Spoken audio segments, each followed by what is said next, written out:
today's video guys, let's make espasol ube flavor. So first thing to do, lutuin muna natin ang ating glutinous rice flour with no other ingredients.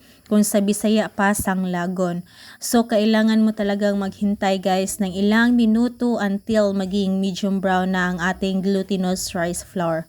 So, in my video, di gaano siya makita kung medium brown na ba, but in actual, naging medium brown na po yan guys. After maluto, kailangan nating mag-separate konti for our dusting later. Second procedure guys, ilagay ang 2 basong gata. Ang measurement po ay 1:1. Isang basong tubig sa isang niyog. So, sa akin po, 2 niyog ang ginamit ko.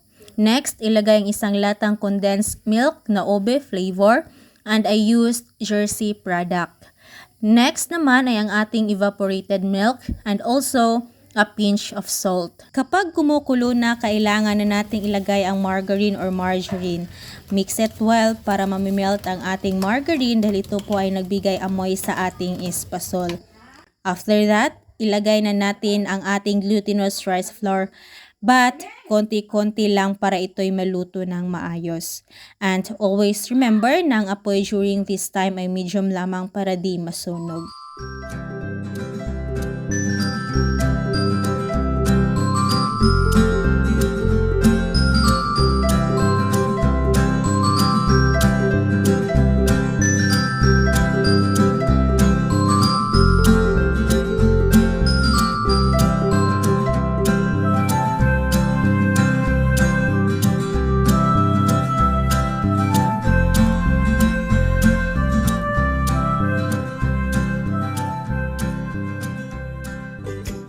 Pagkatapos guys, ilagay mo na sa iyong lalagyanan.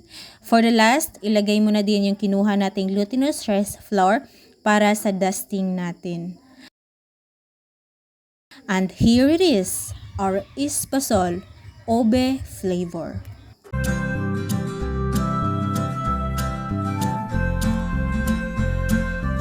And that's all for today's video guys, and please don't forget to share, like, comment, and follow our page.